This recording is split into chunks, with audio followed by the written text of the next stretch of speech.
चांद का जन्म कैसे हुआ? असल में चांद का जन्म तब हुआ जब एक भटकता हुआ ग्रह पृथ्वी से जाकर टकरा गया।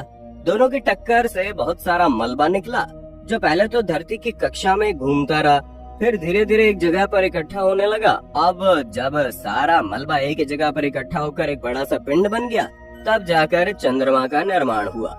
अब आप सोच रहे होंगे, जब चंद्रमा पृथ्वी से टकरा कर बना है, तो इनमें से उम्र किसकी ज्यादा हुई? तो दोस्तों, जाहिर सी बात है, इस तरह हमारे पृथ्वी की उम्र ज्यादा बड़ी हुई ना। जहाँ चंद्रमा 4.5 अरब साल पुराना है।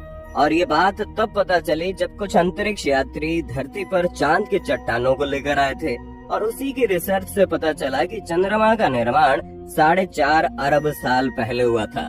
लेकिन चंदा मामा के छोटा होने के बावजूद यहाँ पर दिन काफी बड़ा होता है। तभी तो चांद पर एक दिन हमारे यहाँ के 14 दिनों के बराबर है। तभी तो जो विक्रम लैंडर और रोवर चंद्रयान 3 के जरिए चांद पर भेजे गए हैं, वो 14 दिनों तक काम करेंगे, जो सूरज की रोशनी में 14 दिनों तक सौर ऊर्जा लेते रहेंगे और इस सोलर एनर्जी का इस्तेमाल करके धरती पर इंफॉर्मेशन भेजते रहेंगे। 14 दिनों के बाद जब चांद पर अंधेरा होगा, यानी कि रात होगी, तब तक मिशन मून पूरा हो चुका होगा। अब सवाल ये भी बड़ा प्रचलित है कि आखिर चंद्रमा क्या है और उसका क्या पोजीशन है, क्या वो तारा है या ग्रह है? तो दोस्तों, चांद ना ही ग्रह ना तारा है, बल्कि पृथ्वी का एक प्राकृतिक उपग्रह है जो पृथ्वी के चारों ओर घूमता है।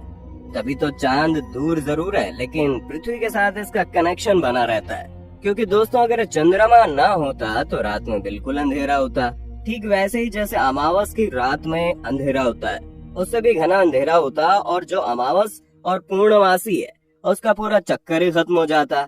चंद्रमा के बिना पृथ्वी में एक दिन सिर्फ 6 से 12 घंटे का ही होता, क्योंकि तब सूर्य की रोशनी डायरेक्ट पृथ्वी पर पड़ती। चंद्रमा के न होने से पृथ्वी पर समुद्री ज्वार भाटा का आकार बदल जाता। समुद्र की लहरें चंद्रमा के न होने से 1/3 और ऊंची उठने लगती। और अगर चंद्रमा ना होता तो सूर्य ग्रहण भी ना होता, क्योंकि तब पृथ्वी और सूर्य के बीच में आने वाला कोई होता ही नहीं।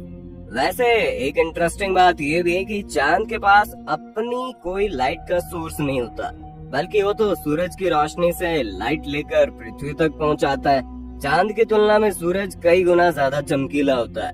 ऐसे में सूरज के बराबर रोशनी करने के लिए 3,98,110 पूर्णमासी के चंद्रमा और जन्म ले लें, तब भी वो रोशनी देने के मामले में सूरज के बराबरी नहीं कर पाएंगे। चांद पर -डिग्री में टेम्परेचर होता है। चांद एक ठंडा उपग्रह है।